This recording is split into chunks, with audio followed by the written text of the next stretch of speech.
on that on our website and has been disseminated to Member States and the public, and Maria Van Kerkhoff, who is with me here, can give more detail on that. Clearly we want people who are sick, especially those with coughs and difficulty breathing, to seek health care as soon as possible. During our trip to China, we were very impressed with the level of engagement of the Chinese government at all levels.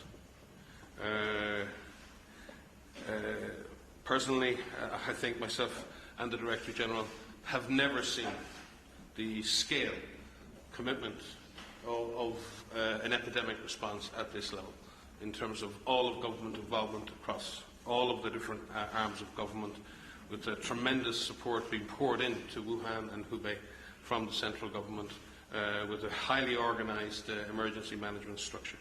The challenge is great, but the response has been massive, and the Chinese government deserve huge credit for that response and for the transparency in which they have dealt with this. A case in point, in terms of one of the clusters of infection that we're currently working with Germany to investigate, it was the lab in China who contacted Germany to tell them that they had a return case that was positive.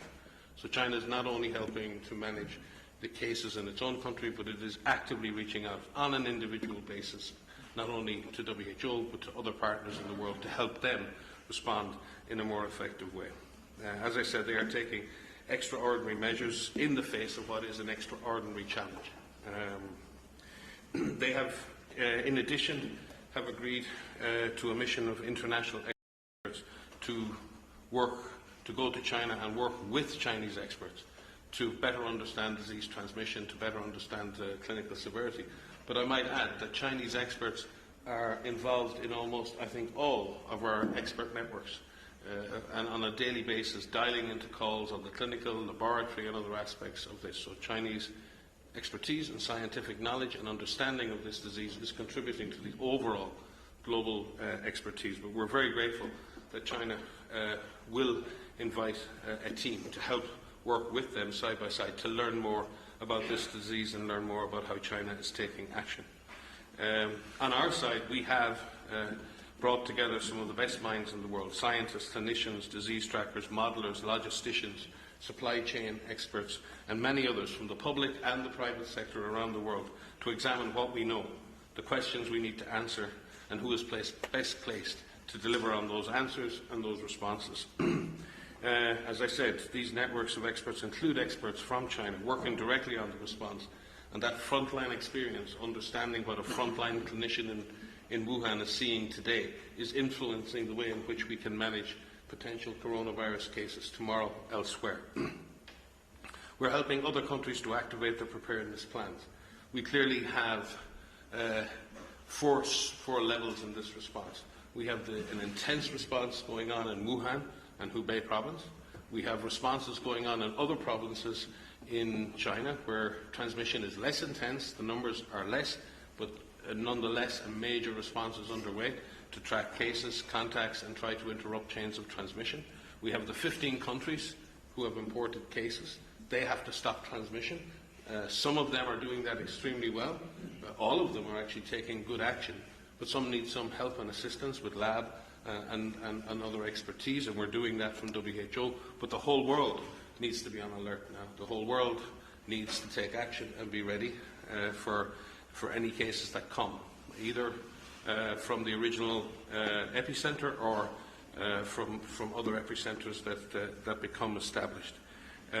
We're sharing information, guidelines and tools in real time on our website and through our partner networks on how to manage the disease, how to manage community investigations, how to manage transmission studies, how to manage clinical trials, and are very grateful for our partners who work with us on the research and development blueprint, for our partners who work from the Global Outbreak Alert and Response Network, from the Emergency Medical Teams Network, and many other networks around the world who are supporting us in this. We're also working to ensure that countries know what supplies to get, what supplies to use, through a disease commodity package, which details to countries the right supplies in the right quantities for certain levels of cases that they might expect. So those countries who have imported cases are clearly at full alert. Those countries who have not imported cases will obviously need to look at their readiness and preparedness. For some countries, this is a very straightforward task. For other countries who are fragile and potentially vulnerable, who already have weaknesses in their public health system, this is a challenge. So WHO is working with those countries to ensure that they have the basic capacity to do diagnostics, case detection, isolation, quarantine and follow-up. I believe that the world is pulling together to respond to this outbreak. We are at an important juncture in this event. We, as WHO, believe that these chains of transmission can still be interrupted. This disease is still spreading from person to person through personal contact between individuals and through proper management of hygiene, proper management of case identification, isolation and social distancing. Like in previous outbreaks of coronavirus, we may be able to, working with the government of China and other governments, stop those transmission chains. We must make that, we must commit to doing that together, and I believe the Emergency Committee tomorrow will consider the merits of declaring a global public health emergency and the merits of any temporary recommendations that could be made so that all Member States behave and act in a coordinated and measured fashion in response to this evolving event. Thank you. Thank you very much, Dr. Ryan. So we will start with questions. We will take a few questions from the room, and then we will also take a few questions from journalists who are watching us on our Twitter account. Let me start here, and please introduce yourself. Yes. It's Jan, the Market Agency. I got two questions for Dr. Ryan. First, Mike. Okay. As WHO is going to send a group of international experts to China, so could you tell us who they are and what are the major tasks they're going to perform in China? And secondly, yesterday WHO said it's going to set up a novel coronaviruses data sharing platform. Can you elaborate more on what kind of data sharing platform it's going to establish? Thank you.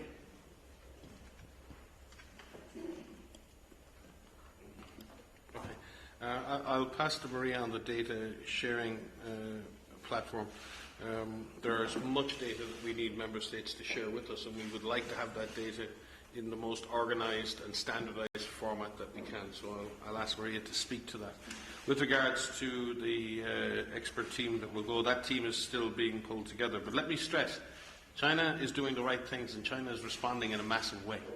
This team is, in that sense, if you would imagine, this team is not going to help China or assist China. It's to work in collaboration with Chinese experts to come to a better common understanding of these issues and ensure that the lessons being learned, the science that's being applied, and the evidence that's being gathered is shared with the world. So I think it's very important to understand this mission as not an initiation of a response. The response is fully underway in China. This team is to go and learn lessons, to observe, and to work with Chinese experts to learn as much as we can about this disease in order that other countries may benefit from that. Thank you. So we mentioned yesterday in our SITREP that we will be launching this global novel coronavirus clinical characterization case reporting form. And this is our attempt to work with countries that are treating patients to have a standardized way to collect information about the clinical presentation, the signs and symptoms that they may have, laboratory testing, and how these patients are cared for. It's very important that we collect this in a standardized way so that we can better characterize what infection looks like, what disease looks like by being infected with this virus. And just in addition, we've asked all Member States who import cases to share with us on a daily basis a standardized data format for cases, for contacts, both aggregate and disaggregated data, which will allow us to build a comprehensive global database and track the spread and the evolution of this epidemic. So we are asking our member states not only to collect data for their own purposes, but to share that surveillance data with us so we can build a proper global picture of the epidemic. Thank you. Jeremy, and then Brice from Bloomberg. Hi, Jeremy Lange from the French Public Radio. Quick questions. Did you learn anything major from your trip in China? Second question would be about the sharing of the genetic sequence of the virus. Australia announced that it shared today the entire virus, in contrary with what China did with only the genetic sequence. I'd like to know the difference there, and if it's something major too. And the last question would be something more personal, your personal feeling about the media frenzy about the coronavirus. We all know that there is a media frenzy here, and what it is you think about this? I mean, are we making too much headlines about the coronavirus right now, or too little? It's really hard to understand. I'd like to have your personal thoughts on that. Thanks.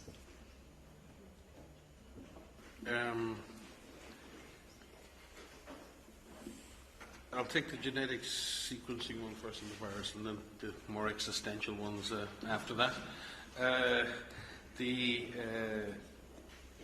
Remember in this that China and Chinese scientists probably the most rapid characterization of a novel pathogen in history, and that was shared immediately. Multiple sequences were shared immediately on global platforms, and that is what has allowed a lot of the diagnostics to be developed. The difference and the advance in sharing the virus is that the virus itself allows you to grow the virus. You're able to test in vitro drugs against the virus. You're able to do all kinds of other things when you have the virus. China has isolated that virus, and China is not against. And China is now currently working with partners to see how it can share the virus. There's no obstacle